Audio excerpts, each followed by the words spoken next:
ঠান্ডা ঠান্ডা কুল কুল বাংলায় এবার পদ্ম ফুল.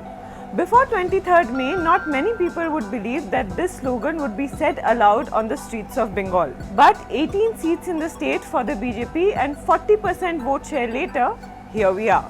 The next battle for the Saffron Party in the state is of course the 2021 state elections. In the 2016 state elections, Mamata Banerjee and the Trinamool Congress came back to power with a thumping majority, winning 211 out of 292 seats in the West Bengal Assembly.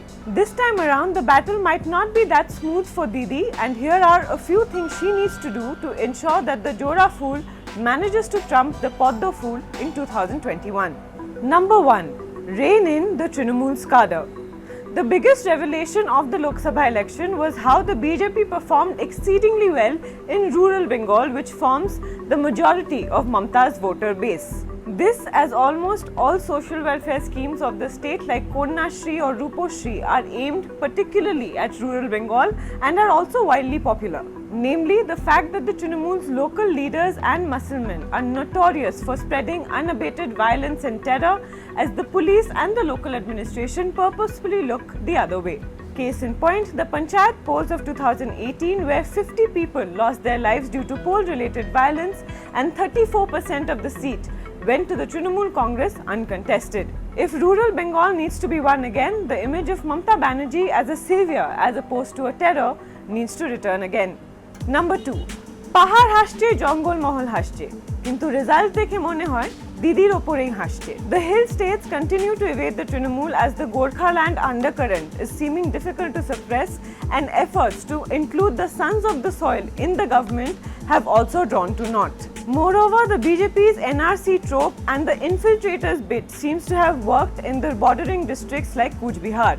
In seats like Jalpaiguri and Alipurduar, where tea garden workers and their dependents form about 40+% of the total electorate, discontentment over minimum wages as well as land rights have worked against the Trinamool Congress. With the Trinamool losing its base in South Bengal as well, it is clear that the 2021 elections cannot be won without the support of the North. Coming to Jongol Mahal, or the name given to the tribal areas like Purulia, Bakura, Jhargam, etc. These tribal votes seem to have completely shifted to the BJP, which won all the constituencies in these areas.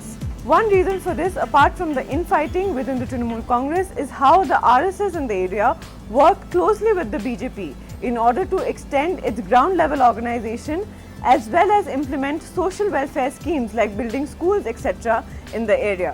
The latent strength of the sleeping but ancient RSS in West Bengal was clearly underestimated by the Trinamool Congress, and the Mamata Banerjee government must do some major damage control before 2021, probably by focusing on the implementation of its welfare schemes in these areas. 3. Contain factionalism in its ranks. It has been observed that many ground level workers were working and campaigning for the Trinamool, but on the other hand facilitating votes for the BJP.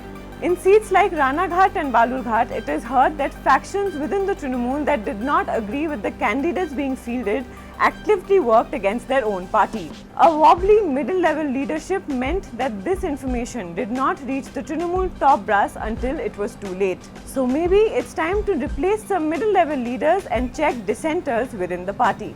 4. Shed their minority appeaser image. Who cares about Ram Navami in Bengal? Asked the Kolkata Bhadralok, and the answer is anybody who's not in Kolkata. The proof lies in the BJP winning seats like Hooghly, Barakpur, Asansol, Bardhaman, Durgapur, and putting up a very tough contest in many other South Bengal seats. The Hindu voters in this area clearly paid heed to the BJP's aggressive Hindu narrative, which placed Mamata Banerjee as an anti-Hindu, anti-Durga Puja, anti-Ram entity who only cares about Muslims. And Ms. Banerjee was not ready for a religious slugfest in spite of all the 1,000 mantras that she recited in her rallies. Mamata Banerjee now has to proactively get the Hindus to her side, but how she will do this without hampering her Muslim voter base is something that remains to be seen. Until then, one thing is clear, the political tamasha in Bengal has only just begun.